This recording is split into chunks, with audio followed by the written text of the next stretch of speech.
Hello, welcome back to my channel. എല്ലാ കൂട്ടുകാർക്കും അയാൻസ് വേൾഡിലേക്ക് ഒരിക്കൽ കൂടി സ്വാഗതം. ഇന്നത്തെ കണവയായിട്ടാണ് ഞാൻ എത്തിയിട്ടുള്ളത്. ചില നാട്ടുകളിൽ ഇതിനെ കൂന്തൽ എന്ന് പറയും. എന്തായാലും നമ്മുടെ നാട്ടിൽ കണവ എന്നാണ് പൊതുവെ പറയാറുള്ളത്. നിങ്ങളുടെയൊക്കെ നാട്ടിൽ എന്താണ് പേരെന്ന് കമൻറ്റ് ചെയ്യാൻ മറക്കല്ലേ. അപ്പോൾ കണവ വെച്ചിട്ടാണ് ഇന്നത്തെ ആയിട്ട് റെഡിയാക്കുന്നത്. മറ്റൊന്നുമല്ല, കണവ റോസ്റ്റ്. ഒരു അടിപൊളി റോസ്റ്റാണ് ഇന്ന് റെഡിയാക്കി എടുക്കാൻ പോകുന്നത്. അപ്പോൾ അതിന് വേണ്ടിയിട്ട് ആദ്യം കണവ ഒന്ന് കഴുകി വൃത്തിയാക്കി എടുക്കണം. ആദ്യമേ കണവയുടെ സ്കിന്നൊക്കെ അങ്ങ് മാറ്റി നന്നായിട്ട് കഴുകി വൃത്തിയാക്കിയ ശേഷം കട്ട് ചെയ്തെടുക്കാം. ഇതുപോലെ ചെറിയ പീസസ് ആയിട്ട് ഞാൻ കട്ട് ചെയ്തെടുത്തിട്ടുണ്ട്. റൗണ്ട് ആയിട്ടാണ് കട്ട് ചെയ്തെടുത്തിട്ടുള്ളത്. ഇത്തിരി വലിയ കണവ ആയതുകൊണ്ട് സ്ക്വയർ ഷേപ്പിൽ വേണമെങ്കിലും കട്ട് ചെയ്തെടുക്കാം. പിന്നെ ഒരു ഭംഗിക്ക് വേണ്ടിയിട്ട് ഞാൻ ഇതുപോലെ റൗണ്ടായിട്ട് കട്ട് ചെയ്തെടുത്തേ ഉള്ളൂ. ഇനി നമുക്ക് നേരത്തെ പ്രൊസീജിയറിലേക്ക് കിടക്കാം. ഇതിന് വേണ്ടി എടുക്കേണ്ടതെന്ന് നോക്കാം. ആദ്യമേ ഞാനൊരു മീഡിയം സൈസ് 2 സവാളയും അതുപോലെ തന്നെ ഒരു 15 ചെറിയ ഉള്ളിയും കൂടി ഇതുപോലെ അരിഞ്ഞെടുത്തിട്ടുണ്ട്. സവാള ചെറുതായിട്ട് കുനൂന അരിഞ്ഞെടുക്കുകയാണ് ചെയ്തത്. അടുത്തതായിട്ട് ഇതിലേക്ക് വേണ്ടത് ഇഞ്ചി വെളുത്തുള്ളി പേസ്റ്റാണ്. അതും ഞാൻ റെഡിയാക്കി വെച്ചിട്ടുണ്ട്. ബാക്കി മസാലകളൊക്കെ ഇത് റെഡിയാക്കുന്ന സമയത്ത് വഴിയെ പറയാം. ഇനി നമുക്ക് നേരെ അടുത്ത പ്രൊസീജിയറിലേക്ക് കിടക്കാം. അതിനായിട്ട് ആദ്യം ഒരു പാൻ അടുപ്പത്ത് വയ്ക്കാം. പാൻ നന്നായിട്ട് ചൂടായി വരുന്ന സമയത്ത് അതിലേക്ക് വെളിച്ചെണ്ണ ചേർത്ത് കൊടുക്കാം. ഞാനൊരു 2.5 സ്പൂൺ വെളിച്ചെണ്ണയാണ് ഇതിലേക്ക് ചേർത്ത് കൊടുത്തിട്ടുള്ളത്. ഇനി ആ ഒരു വെളിച്ചെണ്ണയും കൂടി നന്നായിട്ട് ചൂടായി വരട്ടെ. അപ്പോഴേക്കും അതിലേക്ക് കടുക് ഇട്ട് കൊടുക്കാം.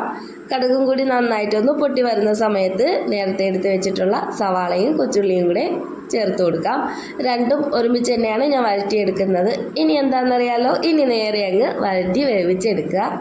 ആദ്യത്തെ 5 മിനിറ്റ് ഹൈ ഫ്ലെയിമിൽ തന്നെ വെച്ചേക്കാം. ഹൈ ഫ്ലെയിമിൽ വെച്ചിട്ട് നന്നായിട്ട് ഇതുപോലെ സവാള വഴറ്റിയെടുക്കുമ്പോൾ പെട്ടെന്ന് അങ്ങ് വെന്ത് കിട്ടും. അടിക്ക് പിടിക്കാതെയും അതുപോലെ തന്നെ കരിഞ്ഞു പോകാതെയും ഇതുപോലെ കൈവിടാതെ ഇളക്കിക്കൊണ്ടേയിരിക്കാം. അല്ലെങ്കിൽ പെട്ടെന്ന് കരിഞ്ഞു പോകാൻ ചാൻസ് ഉണ്ട്. ഇനി സവാളയൊക്കെ ചെറുതായിട്ടൊന്ന് വെന്ത് കളറൊക്കെ ചേഞ്ച് ആയിട്ട് വരുമ്പോൾ ആവശ്യത്തിന് ഉപ്പും കൂടി ചേർത്ത് കൊടുക്കാം. കണവയ്ക്കും കൂടി ചേർത്തുള്ള ഉപ്പ് ഇപ്പോഴേ ചേർത്ത് കൊടുക്കുന്നതായിരിക്കും നല്ലത്. ലാസ്റ്റ് കണവയും കൂടി ചേർത്തിട്ട് ബാക്കി ചേർക്കാമെന്ന് വിചാരിച്ചാൽ പിന്നെ ഉപ്പ് എല്ലാ സ്ഥലത്തും പിടിക്കാതെ വരും. അതുകൊണ്ട് ഇപ്പോൾ തന്നെ ഉപ്പ് അങ്ങ് പാകത്തിന് ചേർത്തേക്കാം. സവാള ഒന്ന് കുറച്ചും കൂടി വഴണ്ട് വന്നു കഴിഞ്ഞാൽ ഒരു 2-3 മിനിറ്റ് ഒന്ന് മൂടി വെച്ച് വേവിക്കാം. നന്നായിട്ട് സോഫ്റ്റായിട്ട് വരാൻ വേണ്ടിയിട്ടാണ്. ഒരു 3 അല്ലെങ്കിൽ 4 മിനിറ്റ്, കൂടി പോയാൽ 4 മിനിറ്റ് അത്രയും മതിയാവും. അത് കഴിഞ്ഞിട്ട് ഓപ്പണാക്കി നോക്കുമ്പോൾ കുറച്ചും കൂടി നന്നായിട്ടൊന്ന് വെന്തിട്ടുണ്ടാവും. ഇനി സവാള ഒന്നും കൂടി ഒന്ന് മിക്സ് ചെയ്ത് കൊടുത്ത ശേഷം ഇനി ഇതിലേക്ക് ഇഞ്ചി വെളുത്തുള്ളി പേസ്റ്റ് ചേർത്ത് കൊടുക്കണം. സവാള കുറച്ചൊന്ന് നന്നായിട്ട് വെന്ത് വന്നതിന് ശേഷം ചേർത്ത് കൊടുത്താൽ മതി. ചെറിയുള്ളി ഇത്തിരി വലിയ പീസസ് ആയിട്ടല്ലേ ഇട്ടേക്കുന്നത്. അതുകൊണ്ട് പെട്ടെന്ന് വേവാനൊക്കെ ഇത്തിരി പാടായിരിക്കും. അതുകൊണ്ട് അതും കൂടി ഒന്ന് ശ്രദ്ധിക്കണേ. വേവും കൂടി ശ്രദ്ധിച്ചിട്ട് വേണം ബാക്കി ഐറ്റംസൊക്കെ ചേർക്കാനായിട്ട്. ഞാനിപ്പോൾ ഇഞ്ചി വെളുത്തുള്ളി പേസ്റ്റ് 1 സ്പൂൺ ചേർത്ത് കൊടുത്തിട്ടുണ്ട്. ഇനി നന്നായിട്ടൊന്ന് മിക്സ് ചെയ്ത് കൊടുക്കാം. ഇഞ്ചി വെളുത്തുള്ളി പേസ്റ്റിൻ്റെ പച്ചമണമൊക്കെ നന്നായിട്ട് മാറുന്നത് വരെ വഴറ്റിക്കൊണ്ടേയിരിക്കണം. പിന്നെ ഈ ഒരു റെസിപ്പിയിൽ ഞാൻ തക്കാളി ചേർത്തിട്ടില്ല. തക്കാളിയുടെ ഒരു പുളിരസം ഇഷ്ടമുള്ളവർക്ക് തക്കാളി ചേർക്കാം. തക്കാളി ചേർത്തു എന്ന് വിചാരിച്ചിട്ട് അധികം പുളിരസമൊന്നും ഇതിൽ വരാൻ പോകുന്നില്ല. അതുകൊണ്ട് തക്കാളി ചേർക്കുന്നതുകൊണ്ട് കുഴപ്പമില്ല. പിന്നെ ഞാൻ തക്കാളി സ്കിപ്പ് ചെയ്തിട്ടുണ്ട്. തക്കാളി ഞാൻ അതിലേക്ക് ചേർത്തിട്ടില്ല. ഇപ്പോൾ ഇഞ്ചി വെളുത്തുള്ളിയുടെ പച്ചമണമൊക്കെ മാറി വന്നിട്ടുണ്ട്. ഇനി ഇതിലേക്ക് പൊടികൾ ചേർത്ത് കൊടുക്കാം. ആദ്യമായിട്ട് 1/4 ടീസ്പൂൺ മഞ്ഞൾപ്പൊടി. ഇനി ഇതിലേക്ക് ഒരു 3/4 ടീസ്പൂൺ മുളക് പൊടിയാണ് ഞാൻ ചേർത്ത് കൊടുക്കുന്നത്. എരിവ് കൂടുതലുള്ളത് കൊണ്ടാണ് മുളക് പൊടി കുറച്ചത്. നിങ്ങളുടെ കയ്യിൽ എരിവ് കുറവുള്ള മുളക് പൊടിയാണെങ്കിൽ കുറച്ചും കൂടി ചേർത്ത് കൊടുക്കാം. മുളക് പൊടി ചേർത്ത അതേ അളവിൽ തന്നെ മല്ലിപ്പൊടിയും കൂടി ചേർത്ത് കൊടുക്കുന്നുണ്ട്. പിന്നെ ഒരു 1/4 ടീസ്പൂൺ കുരുമുളക് സ്കിപ്പ് ചെയ്യരുത്. അതൊരു പ്രത്യേക ടേസ്റ്റാണ്. അപ്പോൾ മസാലകളായിട്ട് ഇത്രയും മാത്രം മതിയാവും. ഇതെല്ലാം കൂടി നന്നായിട്ട് വീണ്ടും പച്ചമണം മാറുന്നത് വരെ വഴറ്റി കൊടുക്കാം. പച്ചമണം മാറിക്കഴിഞ്ഞാൽ നേരത്തെ റെഡിയാക്കി വെച്ചിട്ടുള്ള കണവ ഇതിലേക്ക് ചേർത്ത് കൊടുക്കാം. പിന്നെ ഈ ഒരു റെസിപ്പിയിലേക്ക് ഒട്ടും തന്നെ ഞാൻ വെള്ളം ചേർക്കുന്നില്ല. ഈ കണവയിൽ നിന്ന് ഊറി വരുന്ന ആ ഒരു വെള്ളത്തിലാണ് ഞാനിത് വേവിച്ചെടുത്തിട്ടുള്ളത്. ഇനി കണവയും കൂടി ചേർത്ത് കൊടുത്ത ശേഷം നേരത്തെ വഴറ്റിയിട്ടുള്ള ആ ഒരു മസാലയും കണവയൊക്കെ നന്നായിട്ടൊന്ന് പിടിച്ചു വരാൻ വേണ്ടിയിട്ട് ഒന്ന് മിക്സ് ചെയ്ത് യോജിപ്പിച്ചു കൊടുക്കാം. പിന്നെ ഒരു കാര്യം പ്രത്യേകം ശ്രദ്ധിക്കണം. ഇതിലേക്ക് മസാലകളായിട്ട് മുളക് പൊടി, മല്ലിപ്പൊടി, മഞ്ഞൾപ്പൊടി, കുരുമുളക് ഇത്രയും മാത്രമേ ചേർക്കുന്നുള്ളൂ. ഗരം മസാലയോ പെരുംജീരകത്തിൻ്റെ പൊടിയോ ഒന്നും ഇതിലേക്ക് ചേർക്കുന്നില്ല. അപ്പോൾ ആ ഒരു ഗരം മസാലയൊക്കെ ഇതിലേക്ക് ചേർക്കുകയാണെങ്കിൽ ഇതിൻ്റെ ടേസ്റ്റ് തന്നെ മാറിപ്പോവും. അതുകൊണ്ട് മസാലകൾ ഇത്രയും മാത്രം ചേർത്താൽ മതിയാവും. പിന്നെ നിങ്ങൾക്ക് വേണമെങ്കിൽ ഇതിൽ വെള്ളം ചേർത്തിട്ട് വേവിക്കാം. വെള്ളം ചേർത്തിട്ടാണ് വേവിക്കുന്നതെങ്കിൽ ഒരു 3/4 ഗ്ലാസ് വെള്ളം ചേർത്തിട്ട് ഹൈ ഫ്ലെയിമിൽ വെച്ചിട്ട് വേവിച്ചെടുക്കാം. ഇതിൽ നിന്ന് ഊറി വരുന്ന വെള്ളത്തിലാണ് വേവിക്കുന്നതെങ്കിൽ ലോ ഫ്ലെയിമിൽ തന്നെ വെച്ചിട്ട് വേവിക്കണം. അതാണ് കൂടുതൽ ടേസ്റ്റ്. എങ്ങനെ ചെയ്ത് നോക്കിയാലും വെള്ളം ചേർക്കാതെ ഇതുപോലെ ലോ ഫ്ലെയിമിൽ വെച്ചിട്ട് വേവിച്ചെടുക്കുന്ന ആ ഒരു കൂന്തലിനാണ് നല്ല ടേസ്റ്റ് ഉണ്ടാവുന്നത്. അപ്പോൾ 2 രീതിയിലും ഞാൻ വെച്ച് നോക്കിയിട്ടുണ്ട്. ആ ഒരു അനുഭവത്തിലാണ് പറയുന്നത്. അപ്പോൾ നിങ്ങളും ഇതുപോലെ ഒന്ന് ചെയ്ത് നോക്കാൻ ട്രൈ ചെയ്യണേ. ഇനി കുറച്ച് നേരം ലോ ഫ്ലെയിമിൽ ഇതുപോലെ ഒന്ന് മൂടി വെച്ച് വേവിക്കണം. ആ മൂടി വയ്ക്കുമ്പോൾ ആവിയിലിരുന്ന് കുറച്ചും കൂടി വെള്ളം ഊറി വരും.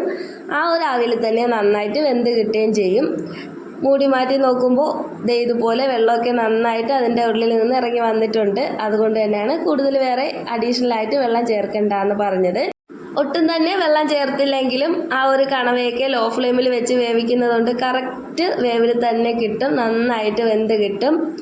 കണവയുടെ വേവ് എന്ന് പറയുന്നത് വെള്ളം ചേർത്ത് വേവിക്കുകയാണെങ്കിൽ ഒരു 10 മിനിറ്റ് കൊണ്ട് വേവിച്ചെടുക്കണം. ഈ ഒരു 10 മിനിറ്റിൽ വേവിച്ചെടുക്കുന്നില്ല എന്നുണ്ടെങ്കിൽ ഒരു അരമണിക്കൂറിന് മുകളിൽ വേവിക്കണം.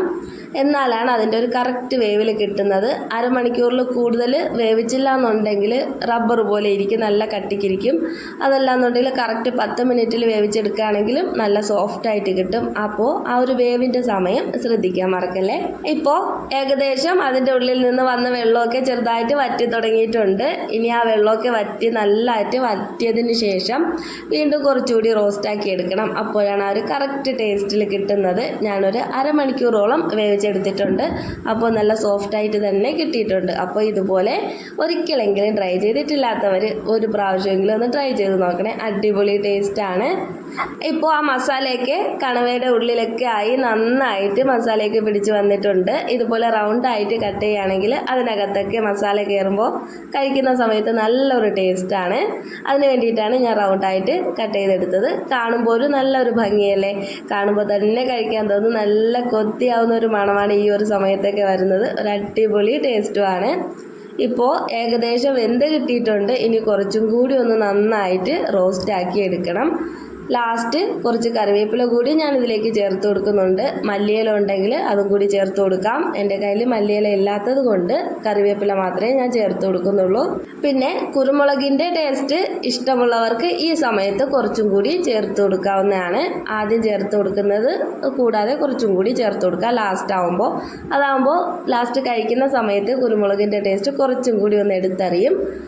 ചേർത്തില്ലെങ്കിലും ഒരു കുഴപ്പമില്ല, തികച്ചും ഓപ്ഷണലാണ്. അപ്പോൾ ബാക്കിയൊക്കെ ഇതുപോലെ അങ്ങ് ഫോളോ ചെയ്താൽ മതി. ബാക്കി കാര്യങ്ങളെല്ലാം കറക്റ്റ് ഇതുപോലെ അങ്ങ് ചെയ്തെടുത്താൽ മതി. ഇപ്പോൾ കുറച്ചും കൂടി ഡ്രൈ ആയിട്ട് നല്ല സെറ്റായിട്ട് വന്നിട്ടുണ്ട്. അങ്ങനെ നമ്മുടെ കണവ റോസ്റ്റ് ഇവിടെ റെഡിയായി വന്നിട്ടുണ്ട്. ഇനി ചപ്പാത്തിയുടെ കൂടെയോ അതുപോലെ തന്നെ ചോറിൻ്റെ കൂടെയോ അപ്പത്തിൻ്റെ കൂടെയൊക്കെ കഴിക്കാൻ അടിപൊളി കോമ്പിനേഷനാണ്. എന്തായാലും ഒരു തവണയെങ്കിലും ഇതുപോലെ ഒന്ന് ട്രൈ ചെയ്ത് നോക്കാൻ മറക്കല്ലേ.